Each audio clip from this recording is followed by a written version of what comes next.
In my dream, I am following something, but I don't know what it is. Mark! Marco! Mark! I'm going now.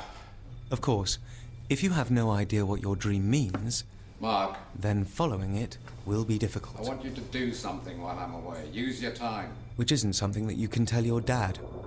Do something constructive, all right? Bye! Or your mum, for that matter. You're only young. You ought to be having a lovely time. Running about and getting drunk, falling out of windows, and having lots and lots of crazy sex. Welcome to Film Drifter. In this episode, I will be examining Beginner's Luck, a rather obscure British independent comedy from the early 2000s. Today it's primarily recognizable as a film co-produced, co-written, and co-directed by James Callis of Battlestar Galactica and Bridget Jones fame, together with Nick Cohen, as well as featuring Callis in the lead role. I saw Beginner's Luck by accident on a local TV station before being exposed to Battlestar Galactica, but I think I was already aware of James Callis at that time, through his performance on various British TV productions, and appreciated his presence and acting quite a lot. A combination of playful direction and absolutely on-point comedic performances glued me to the screen, and it proved to be a film that stuck in my mind permanently. In the following minutes of this video, I will try to communicate the particular qualities of this picture and why you should seek it out. Beginner's Luck is an independently produced British comedy released in 2001 about a hopeless amateur theater company trying to stage Shakespeare's Tempest and tour with it around Europe, despite nobody in the troupe having any experience in stage acting.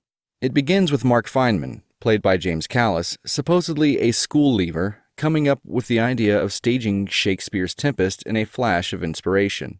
He's prompted by strange repeating dreams of being marooned on a desert island, but he convinces himself it's a premonition when he connects the desert island with Tempest while watching a TV segment with Anthony Fontaine, a prolific and successful screen actor, being interviewed on developing a stage production of the play in question. Mark is enthusiastically joined by school friends Jason and Hetty in his idea, played by Sasha Grunpeter and Rosanna Lowe.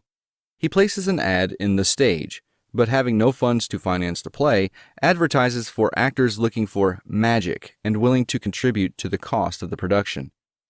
Naturally, the remainder of the cast ends up being filled by misfits, naive, desperate, and/or delusional individuals, and one accidental walk-in.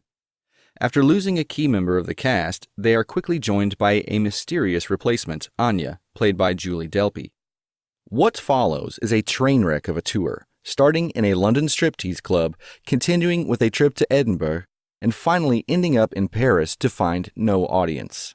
The disastrous experience will test most of the troupe members' perseverance, faith in Mark's leadership, and the sanity of some, eventually leading to emotional growth, but also friendships being broken.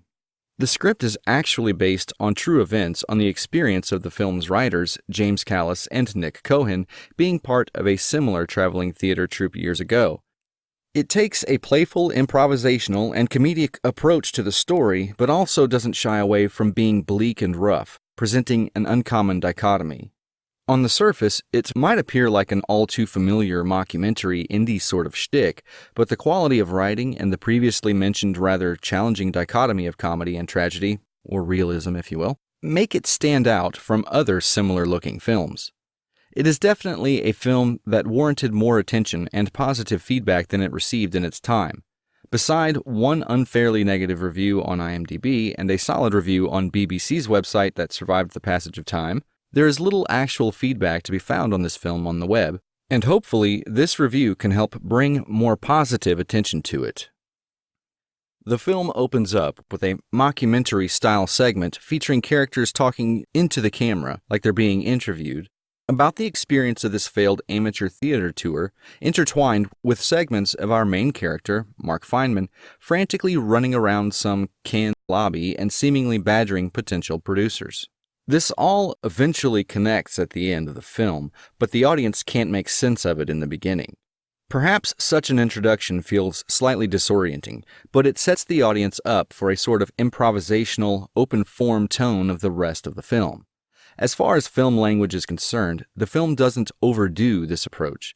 It's actually mostly classical in its storytelling, despite the docu-style interviews returning at one point, and many scenes in Paris not shying away from more experimental and eclectic cinematography.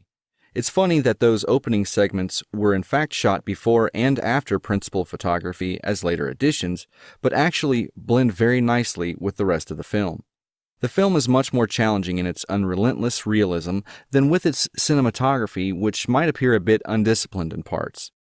The remainder of the film after this opening actually has this gritty late 80s, early 90s looking photography, reminding me of films like Shopping or maybe Romper Stomper. Perhaps it was not on purpose, but works very well for the overall bleak aspects of the story to pop up.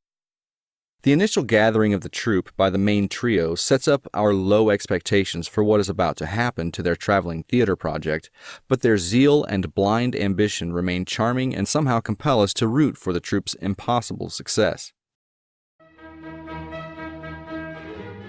What kind of people do we want to join us? We want electric people. Electric special magic people. Hard people. Hard people? Why are they hard? Veterans. Veteran of what? Veterans of war. Black Magic Theatre seeks actors for mind travelling. Now, what you forget is I have done no acting. I have done no acting. I have no experience here. I'll be playing Prospero, the magician, in a very savage and brutal manner. More importantly, you have no experience here. And I've never done a And play in neither my do life. you. Most of our core actors have trained abroad. It's violent and it gets people in there. It really gets them in like Seven Mad Head. Dog. Seven Head Theatre Company. Mad Dog. Right, what we're looking at is actors. Actors from now on, actors will be referred to as X. Mad Dogs and Seven Heads. And I'm not saying that's a step I am not willing to contemplate, but I'm saying to make that One step, massive I'm voyage going of to need discovery. I mean, we professionals could go to around. Paris. Professionals that you must apply and that you must ensure. That's the first sentence. We've got the first sentence. Are you looking for magic? We could do it in Haiti. I mean, they're really interested in magic in Haiti. Are you tired of life and ready to die? Upon closer inspection, the Tempest proved to be completely indecipherable. After a departure of a cast member that was in fact forced on Mark and the arrival of a mysterious stranger in the character of Anya, an element of almost fantastical good fortune is introduced to the story, whose effect, nevertheless, doesn't manifest in the success of the play. Anya really makes a great entrance by responding to Mark with, "There's no need to hold any auditions, I'm here." Eventually, she ends up being more of a mirror to other troupe members and their aspirations, not really facilitating the success of the tour, but in a way helping some of the characters experience a catharsis through this misfortunate adventure. The presence of the Anthony Fontaine character as sort of embodiment of success to Mark Feynman, our troupe director, is a valuable dramatic addition to the script. It simultaneously serves as an impetus for Mark to pursue his ambition, but also very soon to reflect on his own shortcomings at achieving these overreaching goals. The film is loosely separated in 3 segments, with the intention for each segment to feature its own tone and rhythm, and for the most part is successful in this idea. From the unavoidable disaster of their first performance in a London strip club, followed by the demoralizing experience in Edinburgh, to the almost desperate head-through-the-wall trip to Paris, it manages to build the story up and slowly shift the tone. Only the impending doom of their adventure and the mental breakdown of some of the troupe members in Paris appears slightly too oppressive and drawn out to me, and, in comparisons with London and Edinburgh, tonally jarring to some extent. Some 25 minutes toward the end of the film, it feels like the story almost stops to a standstill and is struggling to move forward. Of course, this can all be interpreted as intentional. However, I don't think the Paris segment complements the enjoyability of the film, whatever the intention of Callis and Cohen might have been. What is, however, well contrasted to this is how the tour finally ends. Despite being sort of defeating post-failure conclusion to their adventure, it plays out like a release from this disintegrating caving-in imprisonment that the troupe in a way became for all, but in reality was self-imposed. It brings everyone's perspective into proper place, and despite disappointments remaining, it seems like no hard feelings do. Mark Feynman's emotional journey is really well portrayed. Feeling a bit like a possessed delirium, compellingly contrasted with the reality that simply refuses to conform to his dream-infused ambitions. Mark's father, that comes in to aid at some point, without an ounce of judgment, is one of the particularly moving moments of the film that plays off Mark's mental state really effectively. A great deal of beginner's luck was improvised, and according to James Callis' words, he and Nick ended up in the editing room with material that predominantly was not actually written, so some of the footage had to be shot subsequently. Nevertheless, Beginner's Luck appears particularly polished structurally. It doesn't feel improvised in a negative way, disjointed and random. It does, however, manage to retain the positive aspects of improvisation by feeling very organic, natural, and playful in the very performances and actors' interactions. It succeeds to move quite gracefully and logically from one plot point to the other, and despite the Paris section feeling slightly drawn out and maybe too challenging after the first two-thirds of the film overall gives an impression of a surprisingly tight and coherent narrative. James Callis mentioned in our interview on the production of the film that he and Nick Cohen spent a lot of time in the editing room, and I think this really shows in the final cut. Dramatically, the film has few issues. Primarily, the age, background, and the motivation of the original troupe trio is not really fleshed out, as well as their, in some sense, acting arrogance toward troupe newcomers. None of this is elaborated, and simply has to be taken for granted. Some short appearances and performances are also iffy, like Jason's parents, or the nun that appears toward the end of the film, which makes no sense whatsoever, and feels completely superfluous. What elevates this movie a great deal, in my opinion, are definitely the performances by Sacha Grunpeter and James Callis. Grunpeter being an undeniable talent, very expressive and confident, a natural for comedy. He is very convincing and comfortable in displaying a wide range of emotions with his character, from the initial zeal to almost suicidal depression towards the end. James Callis' mannerisms and charisma really make him stand out in anything he does, and I'm surprised he didn't make a bigger career outside TV.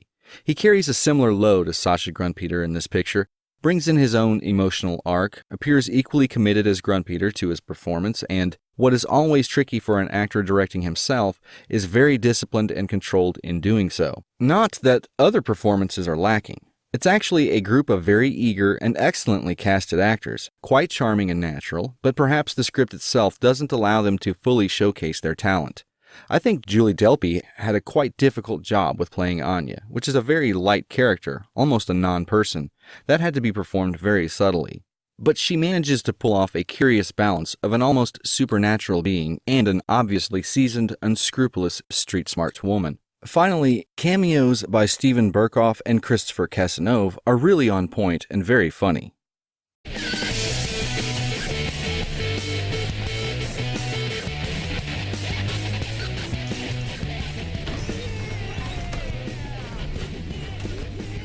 Hello. Come on, sit down.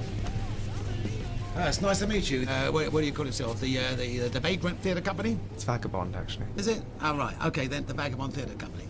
Well, I've had more arseholes sitting in that chair than I've had hot dinners, right? So, I mean, let's get to the point. I'm thinking of branching out. I'd have the adult entertainment upstairs, right? All the adult stuff, you know, kind of... Yeah? Okay, have a bit of that. We can have a look after if you want. Yeah, it's okay.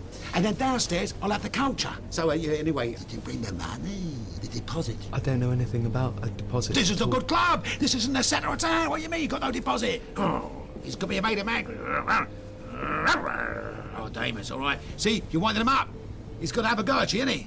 You know, I've got a niece, Charlotte.